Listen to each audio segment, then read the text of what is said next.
We are beginning the meeting shortly. We will be conducting tonight's meeting in person as well as in virtual setting using Zoom. Members of the public may view and listen to the meeting tonight on Wave Channel 18 and online through the city's YouTube channel.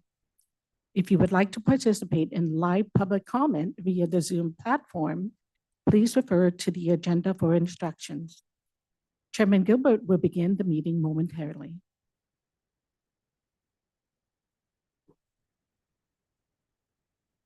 Good evening. I'd like to welcome everybody to the City of Lincoln Planning Commission regular meeting of November 15th, 2023.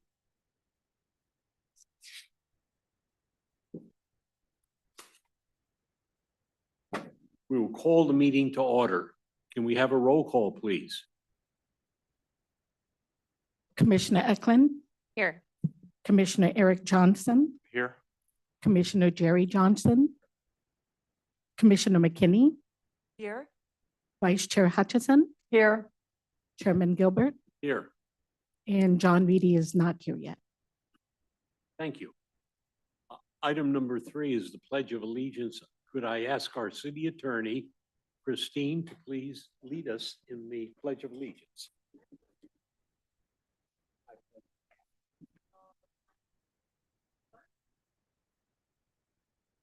Pledge allegiance to the flag of the United States of America, and to the republic for which it stands, one nation, under God, indivisible, with liberty and justice for all. Thank you, Christine. You did a wonderful job. Item 4, agenda modifications. Is there anything that suggested we should change on our agenda from staff? Seeing none, we'll go to item number 5. Item number 5 is public comment on non-agenda items within the subject matter jurisdiction of the commission. So at this time, if there's anybody here in the room or online that wishes to address the commission on any item that is not on our agenda this evening, please let us know. Chairman Gilbert, I did not receive any comment cards before the meeting, and I do not see any hands raised on the Zoom and no hands in the room. Thank you. With that, we'll go to item number 6, informational items from staff. Yes, I'm Mel Pavlinas. Hi, how are you? Good evening. Good evening. Good evening. Just a reminder, next month, there won't be a plan commission meeting given it's the holidays. So I just want to just FYI. Okay, so we'll see you next year after There you this. go. meeting. Thank you. Thank you. Our spouses will appreciate that. Okay, now we'll go to item number 7, disclosure of ex parte communications. We'll start over on this end. I have none. I have none. All right. I have none. I have none. And I have none. So we're finished with that item. Item 8 is the consent calendar. Item 8A is a review and approval of our October 18th, 2023 meeting minutes. And I've been requested that item 8B and 8C be removed for discussion. So the chair will accept a motion if there's no corrections to the minutes to adopt item 8A. So moved. I have a motion and a second. Roll call, please. I'm sorry, I missed who second. Thank you. Vice Chair Hutchison, Yes. Commissioner Jerry Johnson. Yes. Commissioner Eklund, Yes. Commissioner Eric Johnson, Yes. Commissioner McKinney, Yes. and Chairman Gilbert. Yes. Motion passes 6-0-1. We had a request to remove items 8B and 8C. Would you like a staff report or do you just want to make some comments? Let me Grab make the questions. comments first and then offer staff an opportunity to react and, Please. and in particular, members of the design review too. Okay, so let's do 8B first. Okay, although my concerns relate, I think, equally to both, and I don't. Well, Well, we can do when it we finish with individually. 8B, you can say ditto. Okay, fine.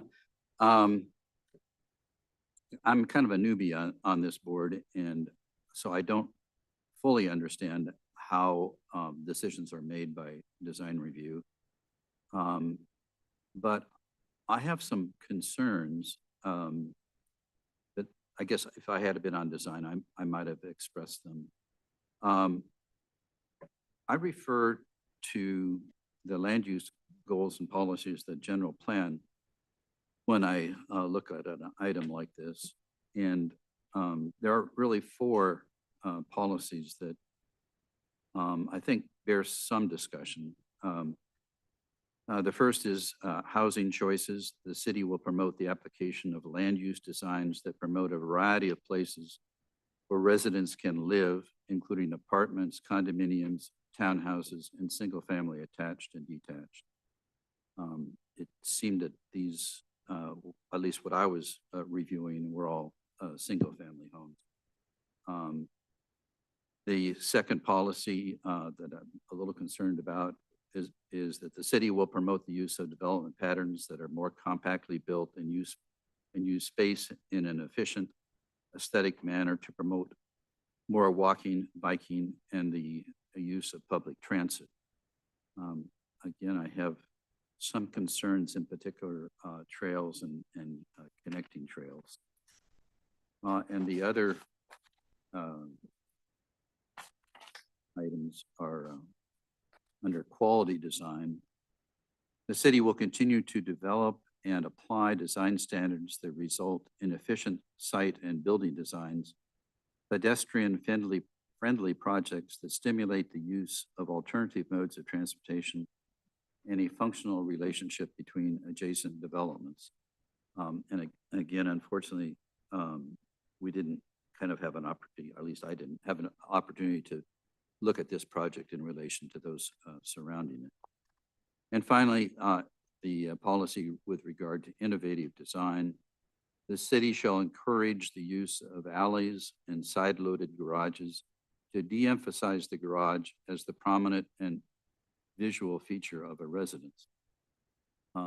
That's probably my greatest concern, given the design of the homes. It seems that garages are much more prominent than housing entryways. They don't seem to have any front porch, and they entail some what you call it? I guess I would say non-functional shutters, or non-functional synthetic non-functional gutters or shutters. And I wonder why we're doing that. And I wonder why we're encouraging auto-centric designs such as this. I had a discussion with Christensen earlier this week, and his comment, which I think was very telling and accurate, actually, that in a situation like this, the front porch, the garage becomes the front porch, and families will open the garage door, have a couple of camp chairs and a cooler, and invite neighbors in, and you know, that's kind of the function of the front porch, and maybe the garage does it, and maybe we're happy with that. I'm not sure, but those are the four policies that I would be interested in how they were discussed, if at all, or considered, if at all, in the design review process. Were there the similar ones with the second item? Yes. Yeah. Were there any additional ones for the second item, or? No. Okay. So So- ditto. Ditto. Thank you. Thank you for using my term. And, I'm- and Chair Gilbert, I'd just like to point out for the record that Commissioner Reedy arrived at 6:06. Thank you. So he is present. Thank you very much. I'm going to ask staff first if you'd like to respond to the statements that the commissioner made. Mal Pavlinas, planning manager. Firstly, if I may say, I want to introduce our new staff, Michaela Noble. She's the planner for this project. So at some point, if there's an opportunity to present the materials that's been provided to you, we can do that. But to respond to some of your comments regarding general plan policies, so at this stage of the development, there's an independence GDP that's been adopted.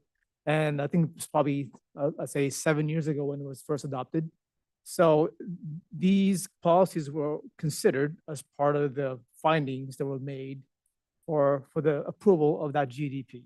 So I know our focus here is basically the designs of the buildings, the homes. This is, by the way, it's the ongoing development already there by Tri Point Homes. So this is just filling in the remaining units within the subdivision. But just to answer your question regarding the policies, the context is that all those policies would have been addressed and have been adopted and been found to be consistent via the GDP regarding design, site design, regarding the density, as well as exterior designs of the buildings and homes. So that's one point I would like to make. Some of those policies you also made are not mandated policies, like encouraging designs and whatnot. So they're not hard and fast policies, but more as it pertains to their project, they're encouraged to implement those policies as part of their project regarding site design, regarding alleys, of course. Alleys tend to be housed, are addressed as part of the density because as you get more compact, you get more inventive regarding how you address the site design.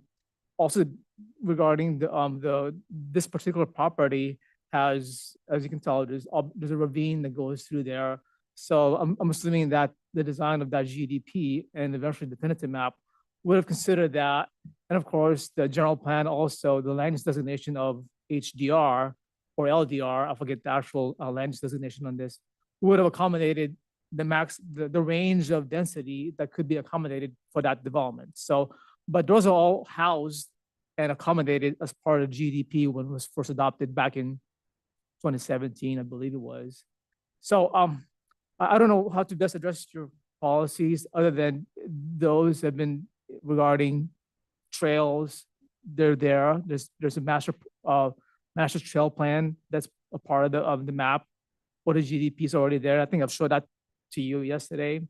Regarding the designs of the homes, those are all born out of GDP with regards to the use of a theme, materials, and an overall exterior elevation, use of landscaping. Those have all been addressed as part of GDP.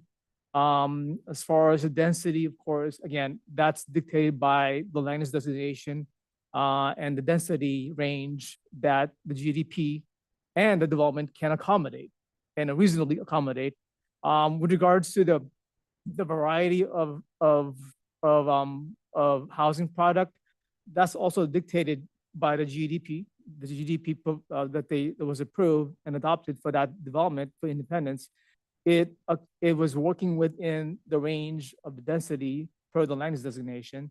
So whether I don't think it could have accommodated, of course, it's not shown now as part of GDP with regards to any multifamily or higher density, because the product itself would have been dictated and adopted to the GDP process in which it complied with all of the policies that you've outlined tonight.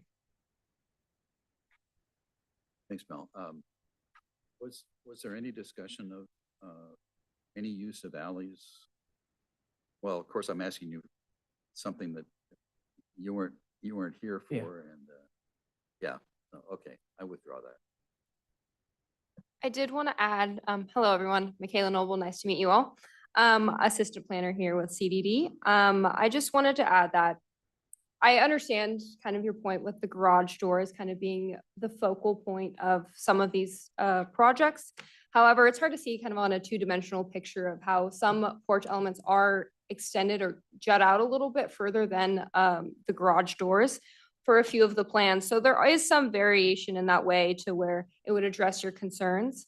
I also did want to mention that the trail system that you have brought up previously, there are complete trails within that neighborhood, and there are several connecting points through cul-de-sacs and also road access ways in Riviera Independence at Unit 1, which is a Richmond American project, and within Jubilee at Independence Unit 6, as well as street access points with Declaration Avenue, Independence Avenue, and Patriot Avenue.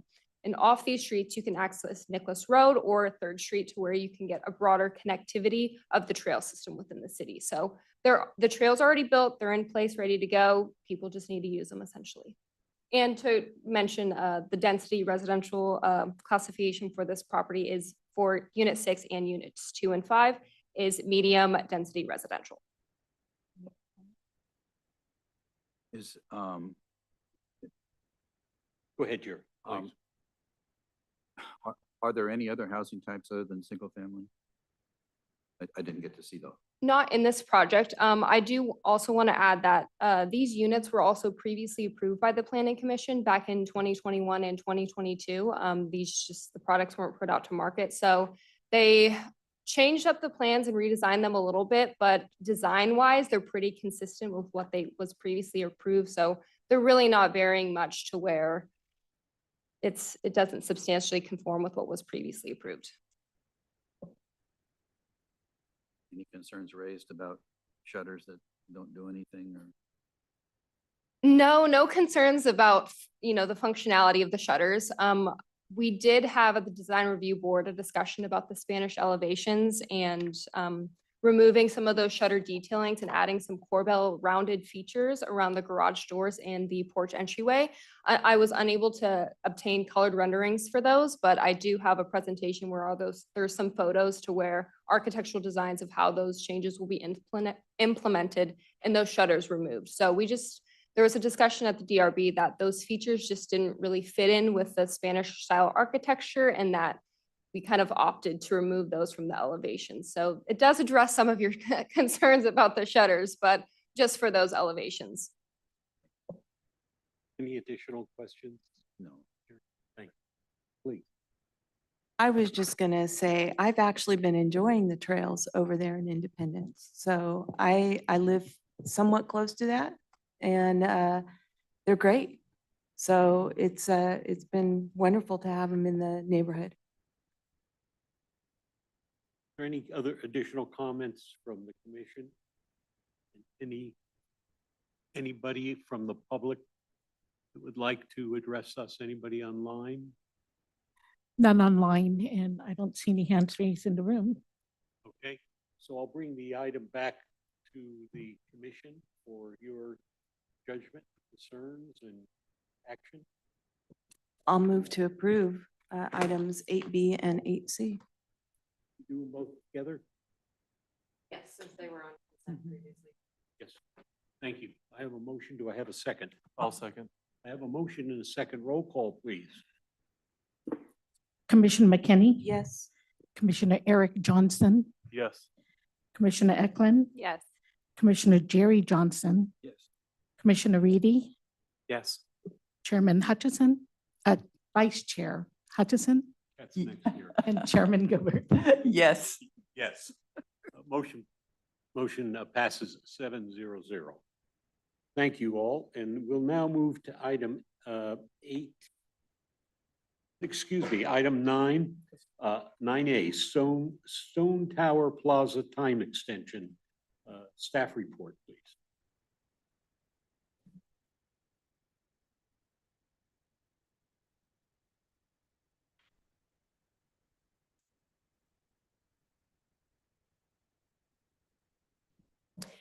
Good evening, Commissioners. My name is Michaela Noble, Assistant Planner with the Community Development Department. The project we have before you is a one-year time extension request for the approved Stone Tower Plaza project submitted by Banu Chaudhry. In October 2021, the Planning Commission approved the Stone Tower Plaza project, which included a specific development plan and development permit design review for the construction of a 10,000 square foot standalone commercial building within the Stone Tower Plaza at 720 12 Bridges Drive. In February 2023, the applicant submitted building permits and they were approved. However, the building permits were not issued at that time because the project's improvement plans were not yet approved. In June 2023, the project's improvement plans were approved.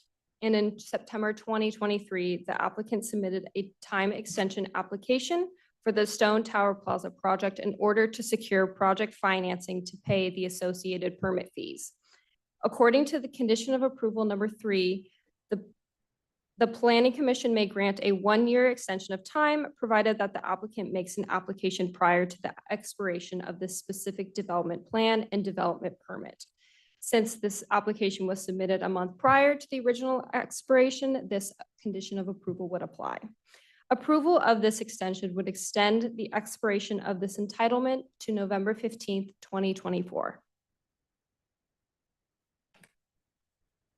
The project site is located at 720 12 Bridges Drive at the corner of Fieldstone Drive and 12 Bridges Drive.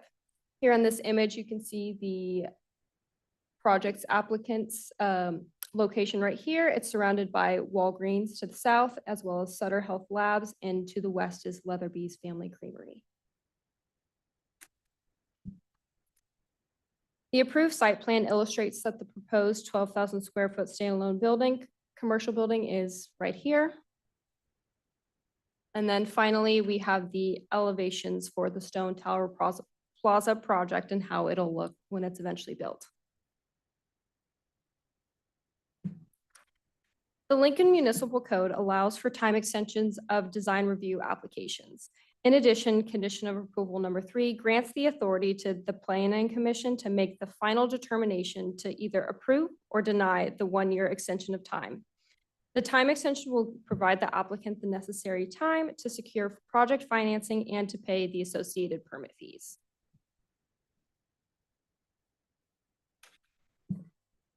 Staff recommends that the Planning Commission determine that the project complies with CEQA guidelines section 15164 and adopt a resolution to approve the one-year time extension for the approved Stone Tower Plaza project to November 15th, 2024. And that's all I have for you folks. If you have any questions, please let me know. Are there any questions for staff at this time? Yeah, thanks. Just a procedural question. So we're extending a 1 year, now. So if we see ourselves here again in another year, is there an option to keep extending? I can't remember what the steps are for that. Yeah, so we did discuss of, what happens if in a year we're back in the same position. So we would have to do this again. We would be permitted to do so. There have been talks about, addressing this in a code change to kind of extend this to maybe a 2-year or some longer time. It's just, market's kind of changing right now to where funding might be a little more difficult to get. So that would be beneficial for the future. Unfortunately, we just couldn't apply that similar train of thought to this project just based on the conditions of approval and what's in the code right now. Okay. And if the applicant's here tonight, when it gets to that point, I'd be interested just to hear their plans. The Unfortunately, likelihood they're of- not here tonight. I have reached out to them to kind of get a ETA or a timeline of some sort of, when they project that project financing will be secured. Unfortunately, I was unable to get that information. So we don't have that for you at the moment. Okay. Those are all my questions for now. Any other questions? Thank you. We'll, with that, we'll open the public hearing. Are there any people in the audience that would like to speak to this agenda item? We see no hands raised in the room. There are no hands on Zoom, and I did not receive any cards either. Thank you. With that, I'll close the public hearing. And maybe I'll just make a comment to, before I retired some years ago, I used to finance projects like this. And when they're having a problem with their financing, which could be based on the fact that they may have to satisfy some more requirements of the lender, they may not be able to get financing today at interest rates that make the project viable. There could be a series of different things that causes them to not be able to move forward. And so when they ask for when a project which we have basically approved in the past as a city, and they ask for a time extension, it is my feelings, and not because of my lending background, but it's my feelings that if some condition in the market is stopping them from moving forward, we should do what we can to cooperate with them. We want it done as soon as possible because it represents income to our city, services to our city. But on the other hand, we've got to understand that these are difficult times.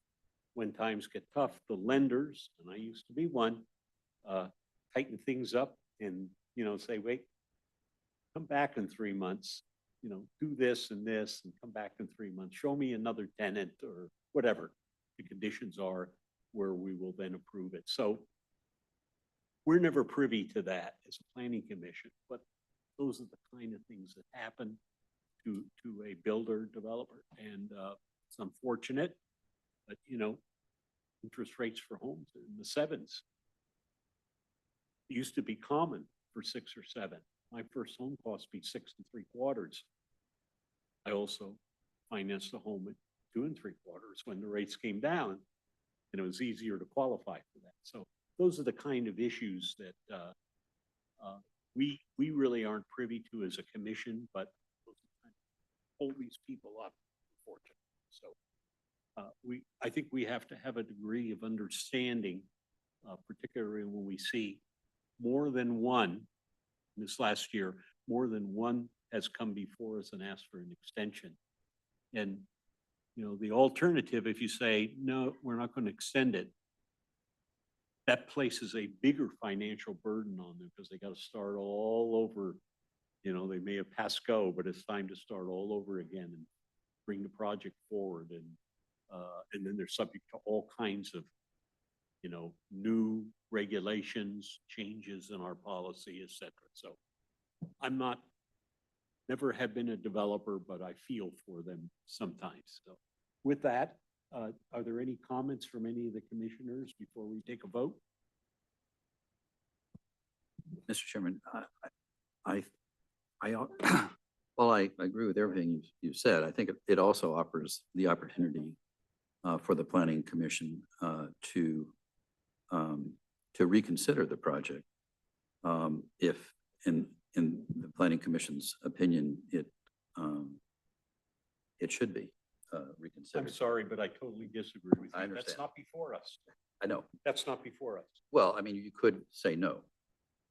That's not reconsidering the project. That's turning it down. You're right. So you either have the option tonight to approve the extension or decline the request. That has nothing to do with whether we like the project or not. That's not part of the request. Well, I don't know why you'd disapprove it if that wasn't the case. But in any event, I'm not suggesting that we do that. And in fact, I move approval of resolution 2023-26. Second. We have a motion, a second. Are there any other commissioners that wanted to speak before the motion was made? I did, actually. I'm just Please. curious. Sorry, I'm just curious as to, is it typical for the applicant to not be available or offer any information on their end as to what the situation is, or no? We would have to speculate. Sometimes they show up and other times they don't. Just for your information, I was serving on another city council at a time where things were very tough. And we gave 3 extensions, and the 4th time, we turned them down. So there became a time where we didn't feel Mhm. because everybody else was able to do their financing, you know, line up their investors, et cetera, et cetera, et cetera. And so we turned it down. But it had nothing to do with whether we liked the project or not, Right. because it already been approved. Right. Commissioner Eklund, I would just say that it is not uncommon. This is a relatively routine request. It is a one-year extension that is well within, it's almost practically ministerial within our code. So it's not surprising to me that they probably didn't feel like they needed to be here to defend their position. But in the future, we will have better communications with our applicants and see if we can make sure that they're here to answer any questions that you all might have. There was a time when you approved a project, there was no time limit. And they could have an approval in this state and build it 20 years later. Eventually, people saw the error with that kind of thing. They changed the law and the regulation, and we adopted policies that better support the public interest. So, okay, we have a motion and a second. Roll call, please. Commissioner Jerry Johnson, Yes. Commissioner Reedy, Yes. Commissioner Eklund, Yes. Commissioner Eric Johnson, Yes. Commissioner McKinney, Yes. Vice Chair Hutchison, Yes. and Chairman Gilbert. Yes. So that completes item number 9A.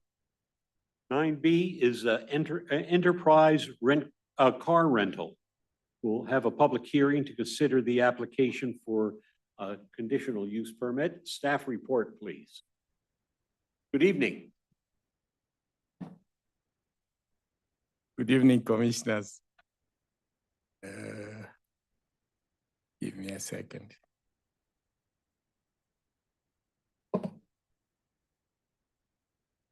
No.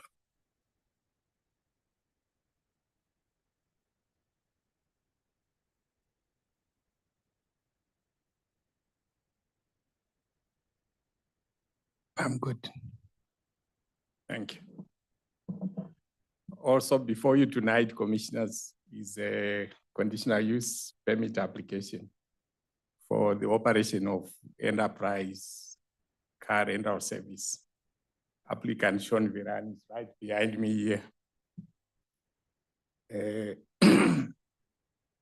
conditional use permit application was filed this July, and the proposed site for the car rental sales agents is in Starling Point, Parkway, Lincoln. And the applicant, he has a fleet of about 100 cars to start these agents with. Enterprise intends to lease the current medical facilities office that is next to Quick Quack Car Wash. And this office will be reserved for reservations and car returns. Starling Point Owners Association Board of Directors has since granted Enterprise the use of about 30 overnight parking spots and 7 daytime parking spots. I know questions will start arising that out of a fleet of 700 cars, where will the rest of the cars be? Enterprise car rental agency is a widely spread agency with a lot of outlets within the neighboring cities, including Citrus Heights, Sacramento, Urban, and other places. So on a bad day, if there's more cars at one station and less parking space, then Enterprise told me that they would redistribute their stock around, looking for neighboring outlets where there's idle capacity. So there's not going to be a problem where there's going to be more cars stopped at Starting Point than parking spaces. Starting Point Owners Association Board of Directors, which I believe represents the business community in Starting Point Center, made their own assessments. And it was their considered judgment that they granted those parking spots to Enterprise. Enterprise is not going to do any repairs or oil change on site. An off-site vendor who deal with that. Quick car wash will handle the washing of the fleet, and fleet inspection will also be conducted at the car wash. And Enterprise intends to employ between 4 to 7 people if things go well. And the hours of operation are between 7:30 and 5 p.m., Monday through Friday. They will open Saturdays between 9 and 12, depending on demand. So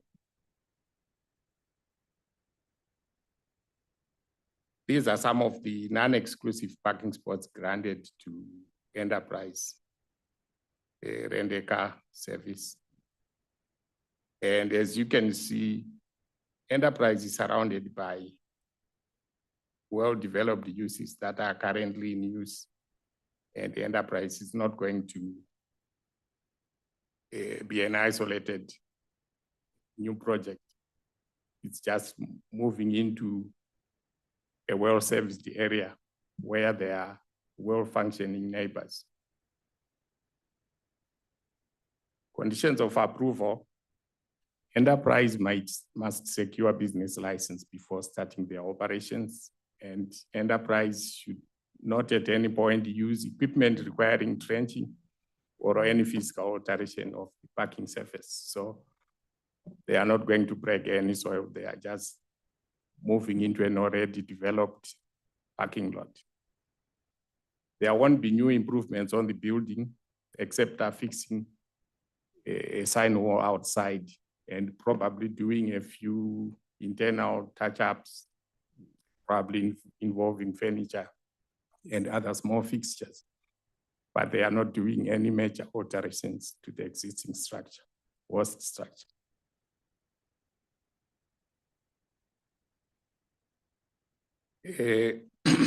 This project is consistent with the Lincoln General Plan. The policies that I espoused through the Lincoln General Plan, Starting Point Specific Plan, Starting Point General Development Plan, Title 18, and also all these culminate towards pointing at the idea that Enterprise should be exempt from further analysis under CEQA section 15301 of the existing facilities, class 1.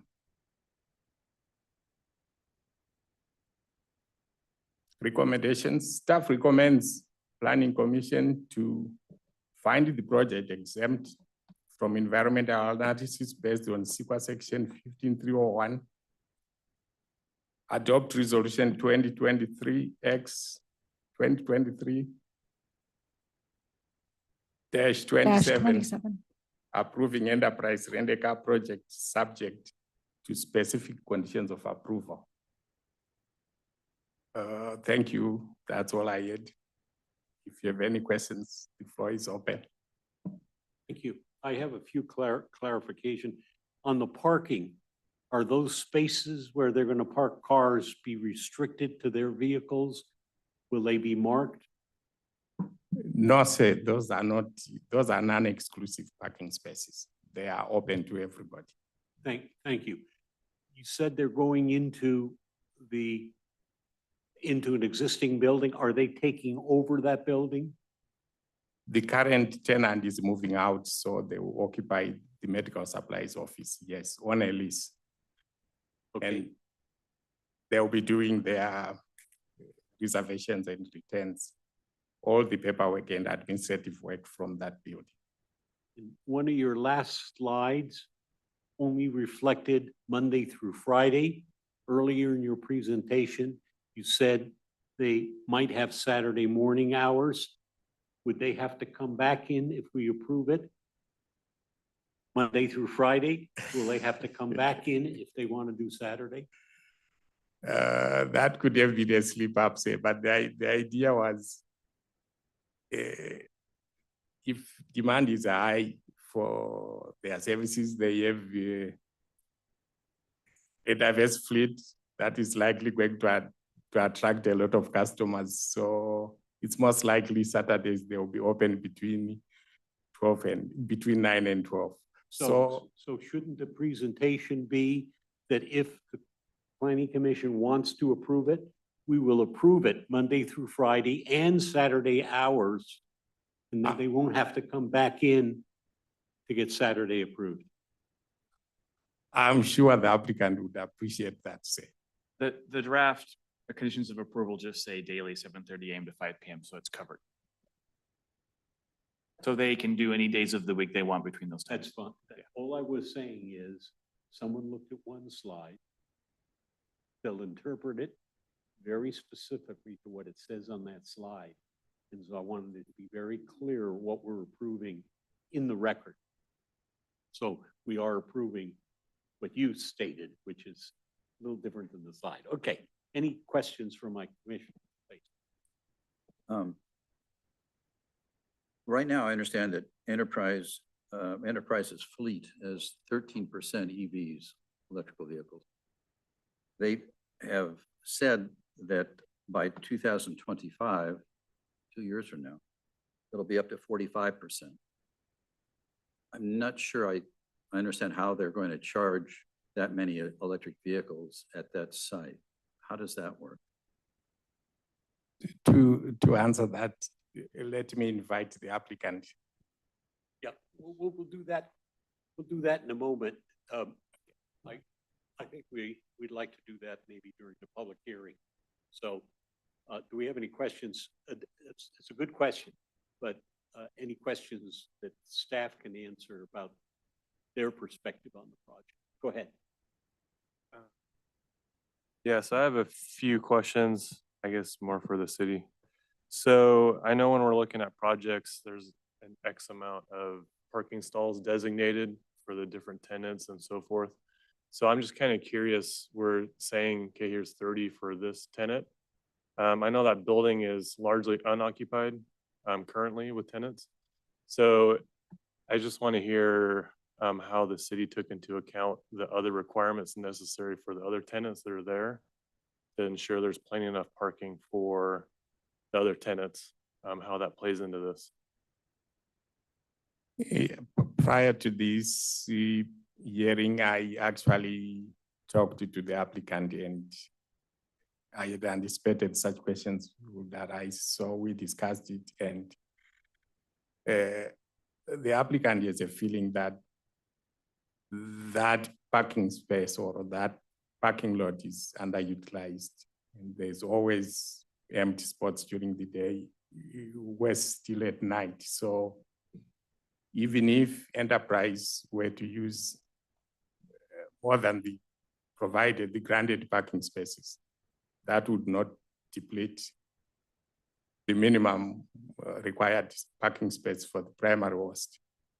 So my answer to you says that it looks like there's a lot of idle capacity in terms of space. So Enterprise spotted a business opportunity in that area and they wanted to move in. So is Enterprise anticipating on occupying that whole building there? Or just the section on the end where the medical supplies currently is? They simply want to use the medical supplies office. Currently, the medical supplies office is what they want to move in for their office work. Okay. But the rest of the structure will be used by other tenants.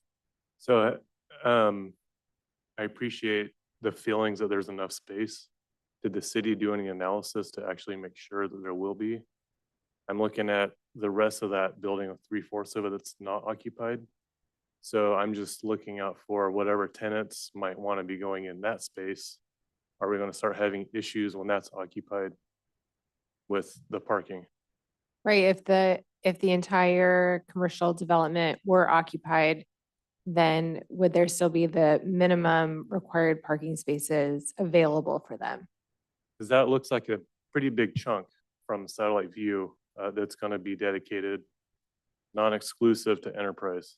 So Right, I'm was the concerned about parking, that. was the parking built and developed in excess of this development? So let me just clarify, when the development was approved, it was approved for a certain number of parking spaces altogether. There's now what is the equivalent of it's a business association that all of the tenants who are who occupy that space are members, have the right to attend the board meetings, elect members to that board, and they make decisions about how many parking spaces they need, how many they allocate to various tenants, and that's what happened here. So that's why they're non-exclusive spaces. It's been negotiated. And so none of the tenants who are currently occupying this building should be caught by surprise by this company moving in. And, I would think if new businesses moved in, they would be advised of what the parking limitations or restrictions are. Okay, yeah, thanks for that I would just, clarification. if I could just add too, for further perspective, this CUP is because the association requires it. This isn't even the city's, it's kind of a strange situation, they're self-regulating. They're requiring the CUP per their GDP. And then they're looking at the parking and saying, okay, this works for us. So it's a little bit of a strange dock there. Okay, no, that's helpful. Thanks for clarifying that. And that's the SPOA you're referring to? Okay. Yeah, thanks for addressing that one. So just a question, if there becomes an issue with parking, I assume it's gonna be the SPOA that has to regulate that, not the city. Okay, And by the way, that's been around for a long time, is much more effective than the city doing it. The city doesn't have to have the people and time to do it. And so they're gonna regulate themselves. It's gonna stay in the shopping center. okay. I think those are all my questions. No, thanks. Any more down here? How about here, please?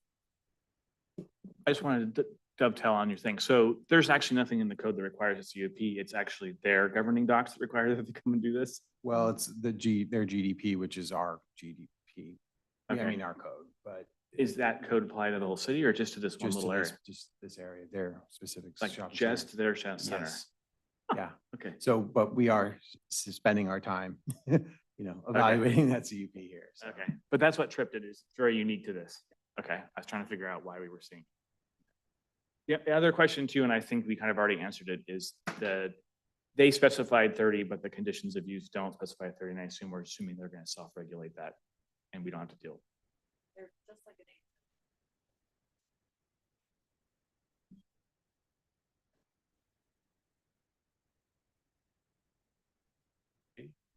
No other questions for staff?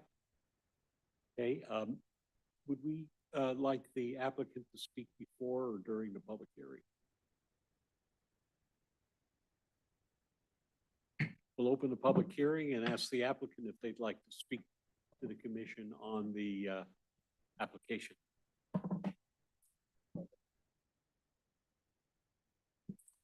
Chairman Gilbert, for clarification, I saw you hit the gavel. So we're saying we're opening the public hearing. Open the public hearing. Thank you. That's what that means. Are there any specific questions that anybody has? Gary had one. Item on, how are you going to service the electric vehicles, as many as almost half your fleet in 2 years? The electric vehicle fleet goals that's been a moving target over the last few years. We have numerous locations throughout the Sacramento Valley that we are looking at putting chargers in. Some locations have the power and the infrastructure where you can easily add those. Some locations, there's no ability to put EV chargers on those sites. So this property, we haven't even analyzed it as far as power or power grid and what's available. If there's no power available and we aren't able to get permits for it, then we would have our EV fleets run out of other offices where there are chargers and then bring them over to handle that business.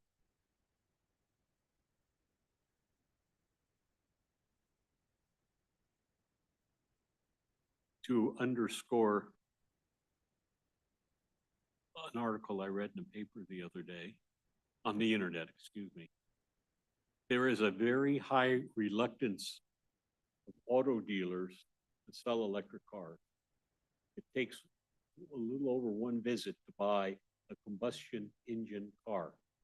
Because they're new, it takes an average of 4 visits. The salespeople don't like selling electric cars. And so, and they don't know a lot about them. So they try and switch people out all the time. That's one. The other thing is dealerships will not earn the service revenue from an electric vehicle that doesn't have to have their motor, their batteries looked at 150,000 miles.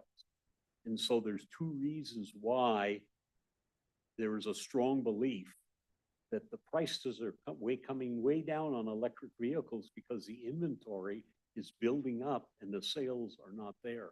We see a unique situation in California. We sell more of we drive more of those than anywhere else in the country. But, you know, all these estimates about what our governor would like to do and what have you, they look like they're pipe dreams at the moment. Now, eventually, it's, you know, there's going to be technology improved and prices are going to come down. It will become the real desirable element when you buy an electric car, but I don't think we're there. Just thought I'd throw that in. Okay. There's another perspective. If you buy a Tesla, you never go in a dealership. It's all done online. So that's another business model and another reason why traditional dealerships don't like them, because they're under competition with a company that's leading the market that doesn't even have dealerships. And I would argue that the real constraint on electric vehicles is the lack of adequate charging stations, which gets to my point on this question. How are you going to deal with this coming flood of electric vehicles? Well, we saw the break in the dike at a recent planning commission meeting when we approved the first gas station with 4 charging stations. Yeah. And if that is, Great job. if they're real busy, and every one of my friends that owns an electric vehicle said, boy, I'm really thrilled about that, there's going to be others that are going to convert. And they built the first only electric charging gas station in the country recently. And it's been very successful because the ability to retail against those people while they're waiting for their car to be charged Absolutely.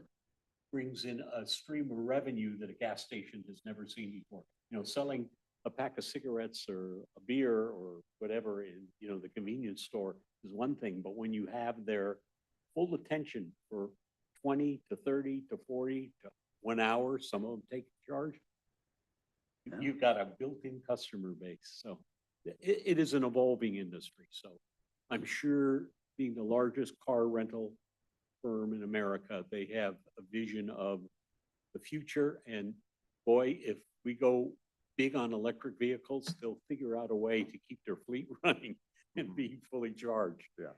Yeah. So it's not the kind of thing where you can give somebody a vehicle with 25% charge. Not at all. That's going to work against the whole theory of what you want. Okay, we'll bring it back.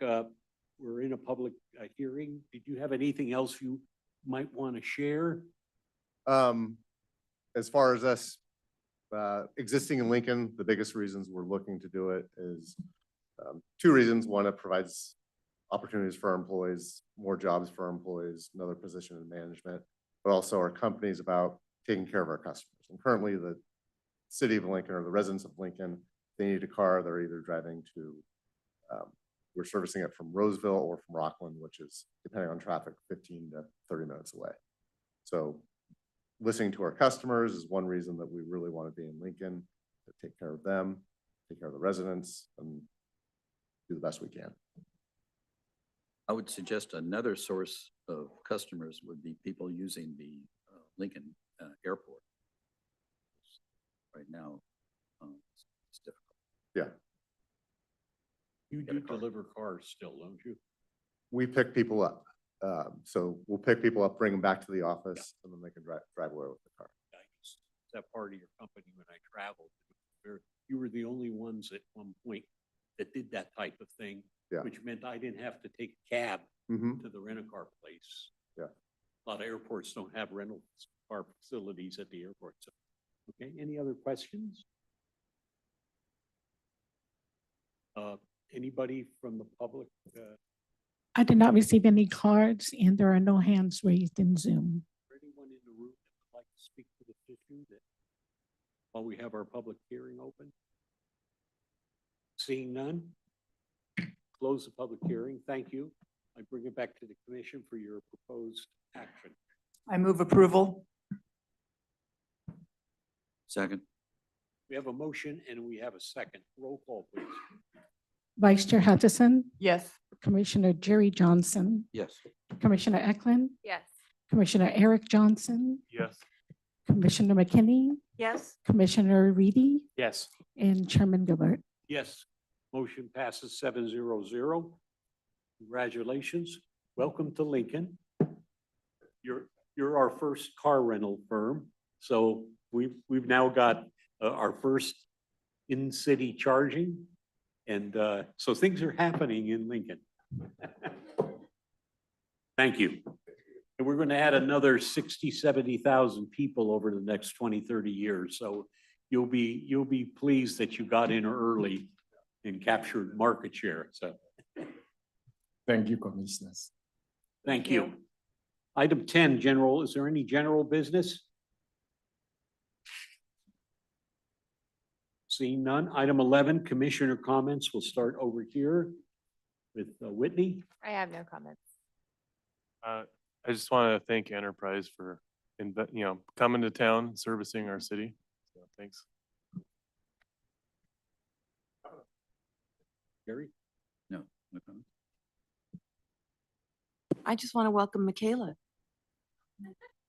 Oh, yeah, great job. Yes, very nicely done. Thank you. You beat And me. happy holidays to everybody. You beat me to it. I was going to do the same thing. And yes, it was an excellent presentation, Michaela. Thank you. Thank you. I appreciate the positive feedback and I'm glad to be here. Welcome to Lincoln, the finest city in California. Great place to raise a family and grow. I'd like to welcome you as well, and I'd like to welcome the gentleman from Enterprise to Lincoln. Wish you the best of luck. And with that in mind, we'll call the meeting adjourned. 1 hour.